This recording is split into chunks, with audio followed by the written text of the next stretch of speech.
Kenapa sih orang Sunda tidak mau disebut sebagai orang Jawa padahal kan sama-sama tinggal di satu pulau?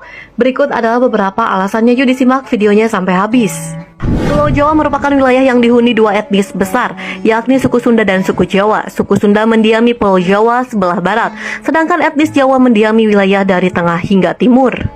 Dengan terbaginya Pulau Jawa oleh kedua etnis tersebut tentu saja memiliki kultur yang berbeda, sehingga orang Sunda tidak mau disebut sebagai orang Jawa meski berada dalam satu hamparan pulau. Selain itu ada alasan-alasan lain kenapa orang Sunda tidak mau disebut orang Jawa, di mana alasan-alasan itu terkait dengan sejarah awal mula etnis Sunda mendiami Pulau Jawa di sebelah barat serta alasan-alasan lainnya. Yang pertama adalah asal-usul nama Sunda.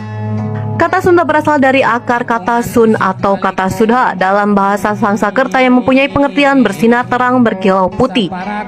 Namun dalam bahasa Kawibaha dan bahasa Bali pun terdapat kata Sunda dengan pengertian bersih, suci, murni, tak tercela atau bernoda.